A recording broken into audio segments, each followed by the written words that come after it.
Next है competent host. Competent host का मतलब ये होता है कि होस्ट को ऐसा बनाया जाए ताकि रिकॉम्बिनेंट डीएनए इसमें आसानी से चला जाए।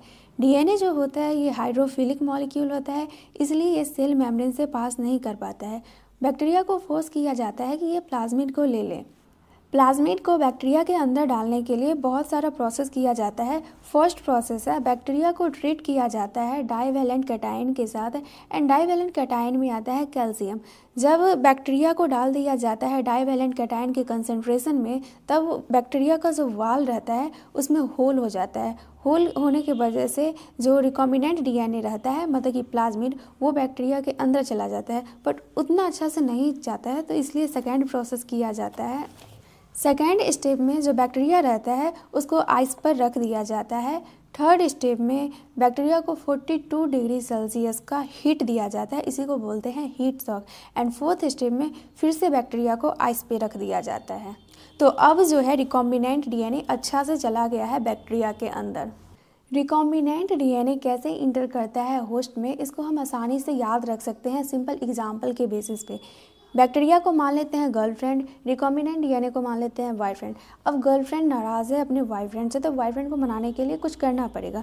तो पहले बॉयफ्रेंड जो रहता है वो बैक्टीरिया को कॉस्मेटिक प्रोडक्ट दिलाता है। कॉस्मेटिक प्रोडक्ट में हम याद रखेंगे कैल्शियम से। फिर भी नहीं माने तो सेकंड स्टेप में वो उसे गोला खिलाता है, गोला जो आइस का रहता है। फिर भी नहीं मानी तो थर्ड स्टेप में वो मेडिकल का तैयारी कर रही थी, तो उसको थर्मोमीटर दिलाया। तो थर्मोमीटर से हमें याद आ जाएगा हीट एंड 42 डिग्री सेल्सियस, तो हीट शॉक 42 डिग्री सेल्सियस। फिर मान गई, तो आते वक्त जब वो घर की ओर आ रहे थे तो फिर से रास्ते में उन्होंने आइस का गोला खाया, तो हो गया आइस के गोला से हम याद रखेंगे कि फिर से बैक्टीरिया को पुट कर दिया गया आइस पे। सिंपल प्रोसेस है, इसे हम आसानी से याद रख सकते हैं। फिर एक यही मेथड नहीं है रिकॉम्बिनेंट डीएनए को होस्ट सेल में डालने का, और भी मेथड है जैसे कि माइक्रो इंजेक्शन। माइक्रो इंजेक्शन में रिकॉम्बिनेंट डीएनए को डायरेक्टली इंजेक्ट कर दिया जाता है एनिमल सेल का जो न्यूक्लियस रहता है उसमें। अनदर मेथड में बायोलिस्टिक और जीन गन आता है। गोल्ड और टंगस्टन का जो माइक्रो पार्टिकल रहता है उसको डीएनए के साथ कोट कर दिया जाता है एंड बॉम्बार्ड कर दिया जाता है हाई वेलोसिटी से। लास्ट मेथड है डिसआर्म पैथोजन, मतलब कि जो पैथोजन रहता है उसको डिसआर्म कर दिया जाता है एंड उसमें जो हमारा डिजायर्ड डीएनए रहता है उसको फिट करके होस्ट सेल में डाल दिया जाता है। मतलब कि यहाँ पे जो पैथोजन है वो वेक्टर की तरह काम कर रहा है। अब दिया गया है कि रिकॉम्बिनेंट डीएनए बनाने के लिए हमें कौन सा टूल का नीड पड़ता है।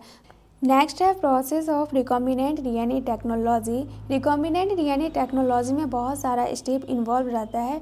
फर्स्ट स्टेप है isolation of DNA, second step है fragmentation of DNA by restriction endonuclease, third है isolation of desired DNA fragment, fourth है ligation of DNA fragment into vector, मतलब कि जो डीएनए फ्रेगमेंट होता है हमारा डिजायर्ड उसको वेक्टर में लाइगेट कर दिया जाता है, जोड़ दिया जाता है।